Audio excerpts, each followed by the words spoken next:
You think politics, you think hot air, of course, but some real hot air will soon be taking Ron Paul to new heights as some Ron Paul fans get set to launch the Ron Paul blimp.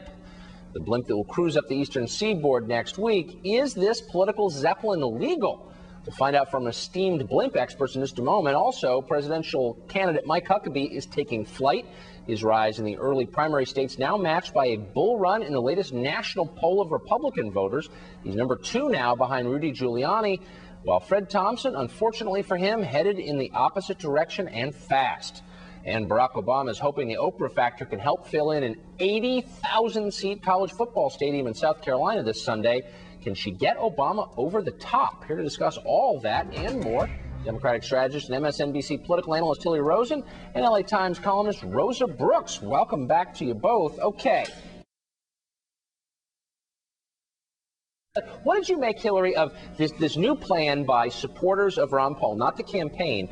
The Ron Paul campaign doesn't do that much. It kind of sits back and lets the supporters raise the money and generate the excitement. It really is a movement. They're now going to fly this blimp up and down the eastern seaboard with the message, Google Ron Paul. And part of the reason this is interesting, apart from the fact it points to what a massive movement this really is, and it is, this may be a challenge to current campaign finance law. Is this an ad or is it not? Well, I was just going to say, and if you're Google, you're pretty happy about that, the way that this has become the verb. Well, that's a good, good point.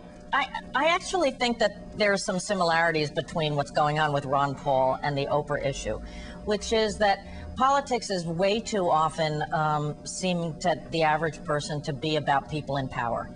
And it's extremely hard if you're a person out there in the country working hard, trying to get by, to feel like you really can make a difference. And I think Oprah is about empowerment. I don't think that she's about the sob story. I think she's popular because people watch her and feel like they can make a difference in their own lives and in the lives of others. And I think people who are supporting Ron Paul in some respects are doing the same thing, which is, you know what? Just because you tell us who our choices should be doesn't mean we listen to that. We think this guy can make a difference and we can make a difference with him.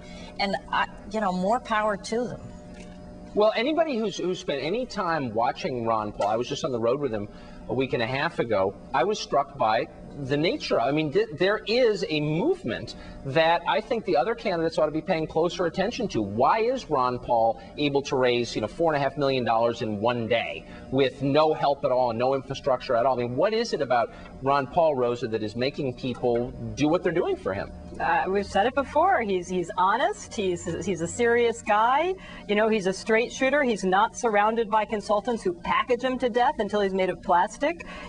People are hungry for that. People are absolutely sick and tired of sort of plasticized candidates. It's reminiscent of the Ross Perot candidacy, I think, don't you? There are a lot of really disgruntled Americans out there on the left, the right, and the middle, and he's tapping into that. Tucker, I was so happy you didn't ask me about law of the blimp.